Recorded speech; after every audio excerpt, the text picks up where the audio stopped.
Hey, it's Baratunde here on Behind the Scenes of Analog Twitter. Also on Whiskey Friday, also on September 11th, also on my birthday. And over here, bam, we got Mr. Joe Garden. How do you do?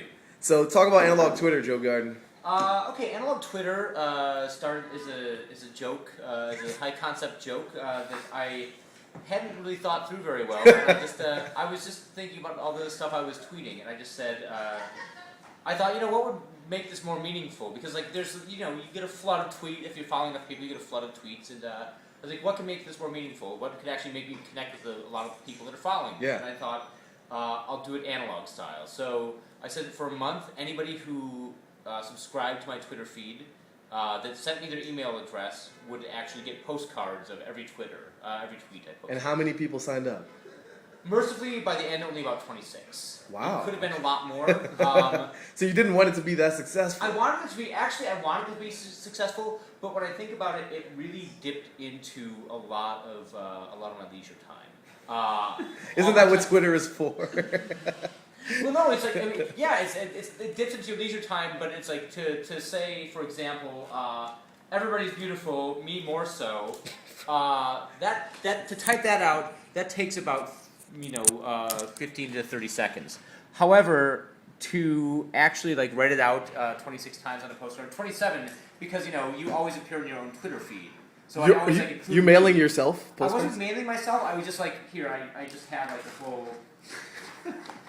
I have a stack of them that I have included to myself. Now, I just want to point out that his Twitter history is infinitely more discoverable and searchable than the Twitter history, say, on the computer. Because Twitter loses searches after 17 days, and Joe Garden still has his analog style. Continue. Everything, so you can see, actually, I at some point I had a lot of postcards, promotional postcards for this, The Art and Crimes of Ron English, good movie. The Baxter, Jackie Brown. I got this in Montreal. I got a stack. So you're writing these on postcards? So I was writing them on postcards. This one is a great one from Stay Free magazine. I'm an asshole. It's all about. It's for SUV owners. This is from one of my trips to the White House. Hey. Little George Bush. He looks so young. Yeah, he looks so young and almost healthy. Yeah. And not so evil. But then I started running out of my own postcards, and that's when my wife started providing me with some postcards. And then I had to turn to other means such as eBay. You went to eBay for went to eBay for postcard lots. Got these Marvel Comics postcards. Then somebody gave me some McSweeney's postcards. So how has this project affected your Twitter behavior? Have you tried to tweet shorter or less? Are you holding back? I started tweeting less. Well, sometimes I tweeted less, and sometimes I just, I realized I was holding back, and so I just said, fuck it, I'm just going up. I'm just going for it. It would be 4 in a day, and that would be the worst. Slogging through. It probably takes me for a long message, not on Twitter, but a sort of RT from Kirsten Johnston. Could Mexico's thieves please stop stealing my novel notes? Yeah. That took me probably about 45 minutes to. Not quite. Maybe that's an exaggeration. Yeah. But by the end of it, including the addresses, it will take about 45 minutes. Okay. So, but for longer ones, the worst actually was the Whiskey Friday one, where I was like, "It's the return of at Baratunde and at Jamie Kilstein and all these people," and it's just all the ats and names with that, and it's because it wasn't really, because it's stuff you're used to typing, but it's not stuff you're used to writing out. Yeah. So that really changes the dynamic, because it's you're not, suddenly you're making the @ sign repeatedly, and you're not, that doesn't come as naturally as it should. So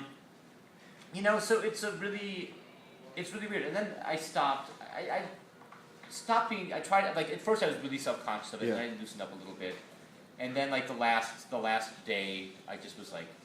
So what was the period of time? It was a 1-month period from the 10th of August to the 10th of September. And what's next? What's next for Analog Twitter?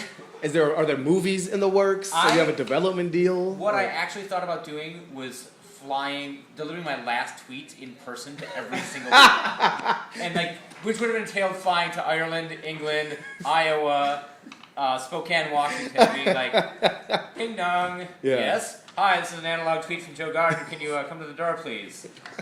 I think that wouldn't have gone over. You got to get sponsors for that. I'm sure somebody would pay for that. Pepsi or some company that wants to be hip in social media, right? You got to talk to one of these social media consulting companies. We're in Soho. They're like everybody here is a social media specialist. In fact, I think it's just yell out the window and see if I can get one to come up here.